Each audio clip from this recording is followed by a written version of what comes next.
asalaamu calaykum kusoo dhowaada dariskii labaad ee ku saabsanaa sooyaalkii qorista far soomaaliga oo hoos simanayay barashada af soomaaliga gaar ahaan qeybta hab qoraalka. waayahay dariskan labaad hore waxaynu uga soo sheekaynay hordhacii afeeftii iyo gudiyadii la magacaabay iyo farihii la adeegsan jiray intaan fartan la inoo qorin iyo qaabkii soomaaligu ahaa baynu hore uga soo sheekaynay dariskii hore. casharkan waxaynu ka sheekeynaynaa kadib markii la isu yimi la fadhiistay tusaalayaal ka mida farihii meesha yaallay, farihii bedka yaallay ee la kala dooranayay mid kasta goortii la sameeyey iyo ninkii sameeyey. waxaa la yidhaahdaa ilaa 11 farood baa lasoo bandhigay, laakiin 4 ama 5 ugu cadcad ee meesha yaallay ee taageerada ugu badan helay baynu ka warrami doonaa. waayahay farta ugu horeysa waxaa la yidhaahdaa fartii cismaaniyada. waxaa lahaa nin cismaan yuusuf keenaadiid la yidhaahdo oo inankiisu haddii aad hore usii arkayseen guddidii aynu hore shalay u sheegnay ee aynu casharkii hore ku sheegnay, cismaan yuusuf keenaadiid inankiisa waxaa lagu daray guddidii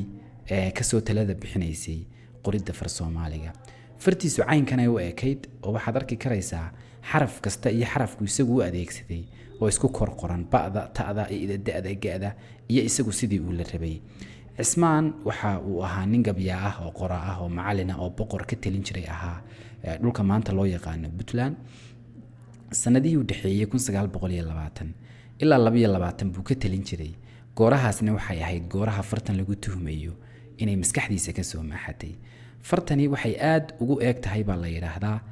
far Itoobiya ka jirtay oo guun ahayd oo si haatan dabar go'day oo JS ama GS language la yiraahdo oo far caynkaasa baa uu ka soo tafiiray baa la yiraahdaa qoraalkeeda oo tiisu taasay aad iyo aad ugu eeg tahay. fartaasi waxa weeyaan farta ugu da'da weyn. cismaan yuusuf keenaadiid baa fartaa soo bandhigay, inankiisuna aad buu ugu doodayay in farta tan la qaato oo de magac iyo sharaf iyo sumcad bay u ahayd. aan hore uga socda ee farta labaad ee ku xigtay waxay ahayd fartii Boorama. farta Boorama waxa sameeyay nin la yiraahdo Cabdiraxmaan Sheekh Nuur oo 1933 buu fartan soo bandhigay oo waxay ahaayeen farahani fara already yaallay, fara meesha yaallay marka horeba bay ahaayeen oo raggani waxani farahani faro qoran bay ahaayeen. tii hore waxaanu leenahay 1920 tanna waxaanu leenahay 1933. farahani waa farihii yaallay ee la isku hayay, waayo nin kasta oo aqoon-yahan oo afka iyo luqadda wax uga baxsan yihiin waxa uu islahaa far samee, fartaada ha la qaatee. marka ninkan wuxuu ka mid ahaa raggii aqoon-yahanka ahaa oo farta soo bandhigay. fartiisu sida aad arkaysaan qaybta midig bay ku qoran tahay. letter A oo kale ta buu odhan jiray, letter E oo kale ha buu odhan jiray. xaraf kasta iyo xarafkii uu isagu la jeclaa ama uu la rabay inay noqotaa baa ku garab qoran oo indhaha waa ku sii baneenin kartaan oo waad la eegi karaysaan. laakiin fartana waxay ahayd farihii ugu cadcaddaa oo 1933 ninkaasi Cabdiraxmaan uu inoo soo bandhigay. farta ku xigta waxaa la odhan jiray fartii Kadara ama fartii Kadariya. waxaa sameeyay Kadare nin la odhan jiray baa sameeyay 1952 baa uu ninkani sameeyay. Kadare waxaa la yiraahdaa magaca laftarkiisu wuxuu ugu baxay meesha ugu baxay oo iyadoo farihii la kala dooran kari laayahay oo la kala saari kari laayahay oo ninba mid keenayo oo ninba mid keenaya baa uu isagu tan keenayo. markaas la yiri ninka Muuse Galaal baa u bixiyay adigaaba ka daray imaka. marka magaca halkaas ku qaatay baa la yiraahdaa 1952 buu fartan keenay. sidoo kalena Kadare wuxuu ka mid ahaa guddidii joogtada ahayd ama guddidii ugu horeysay ee la magacaabay buu ka mid ahaa. aan hore uga sii socdo farta imika aynu adeegsano ee laatiinka ah baa iyaduna ahayd farihii ugu cadcaddaa ee markaa la isku hayay. fartan aynu imika adeegsano ee laatiinka ah oo ah tii afraad ee ugu cadcadayd farihii miiska yaallay waxa sameeyay in la yiraahdo Shiro Jaamac baa la yimi. taariikh yar oo kooban haddaynu Shiro Jaamac dulka xaadino 1951 baa la yiraahdaa ilaa 54 buu Azhar ka baxay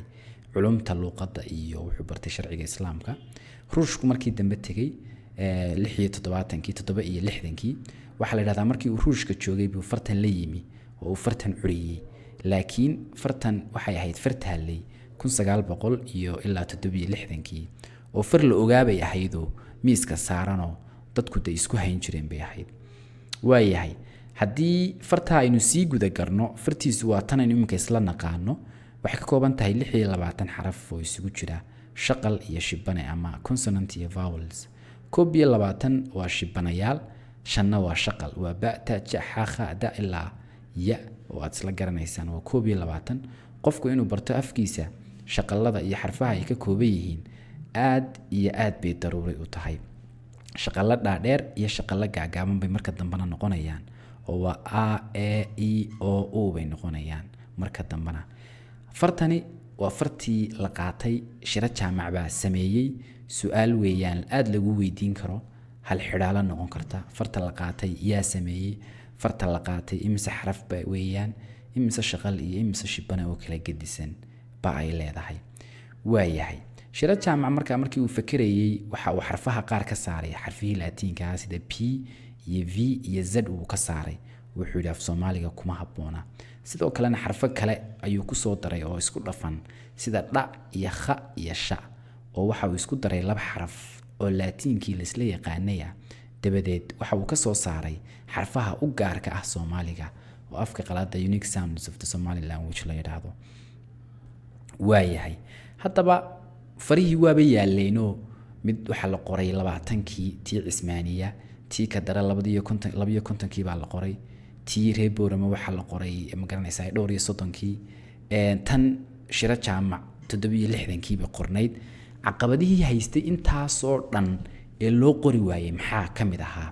waxa kamid ahaa horta gumaysitihii dalka joogay ha kala duwanaadee laakiin gumaystihii dalka joogay iska muu saarin xil oo de muu qorin far Soomaalida wixii la doonaha lagu sababeeyay dawladihii kala dambeeyay ee qaarna shacabku doorteen ee sifilka ahaa ma garanaysaa ay waa baqanayeen oo waa habranayeen waxay islahaayeen arrintan arrin siyaasadeed bay idinku noqon doontaa waxa jirtay in aragti kale oo oranaysa afkan Soomaaligu gabigiisuba af Carabi buu ka yimi aragti ay aad wadaadadu u wateen bay ahayd oo oranaysa afkani wuxuu ka yimi af Carbeed waa af dhambalan oo ayna af Carabiga ka soo dhambalay marka umaba baahnin inaynu far Soomaali ku qorno ama aynu far Soomaali raadsanay ka Carabiga ee yaala ee luqadda iyo Quraanku ku qoran yahay ka aynu wax ku qoranno qolo kuwa ka sii xaq jirsanaana waxa ay la oran jireen laatiinkana qaadateen iyo laatiinkana dooranaysaan iyo far Soomaaligana raadinaysaan waa gaalnimo oo laatiinku waxa uu dhigmayaa ama uu ma garanaysaa la dhawaq yahay laadiin ayuu la dhawaq yahay beerahadan qolo ka sii xaq jirtay baahayeen caqabadahaas waxay ahaayeen caqabadihii haystay in la hirgeliyo oo la qoro af Soomaaliga bay ahaayeen sababihii keenay hadaba maxay ahaayeen laatiin af Soomaaliga lagu qoro ta koobaad waxay ahayd waaga wixii la haystay ama wax lagu qori jiray teeb bay ahaayeen sida imanka ba jirta teebka markaa haddii xarfo kale la qaato haddii tii Cismaaniyada la qaato haddii tii ka dara la qaato haddii tii Reeborama la qaato dhibaatay keeni lahaydo waxa loo baahan lahaa teebab aynu inagu gacmaheena ku samaysano oo xarfaheena ku qoran taasina maadaama aynu iska ahayn ummad markaas uu qaangaaraysay oo laga yaabo aan xorriyadeediba haysan dawladnimo fiican oo hana qaadaysan aan lahayn iyo dhaqaale meynaan awoodeyn kolka waxa lagu taamay oo la isku wada duubay fartii laatiinka ahayd si looga maarmo in qorista far Soomaaligu ay teeb kale u baahato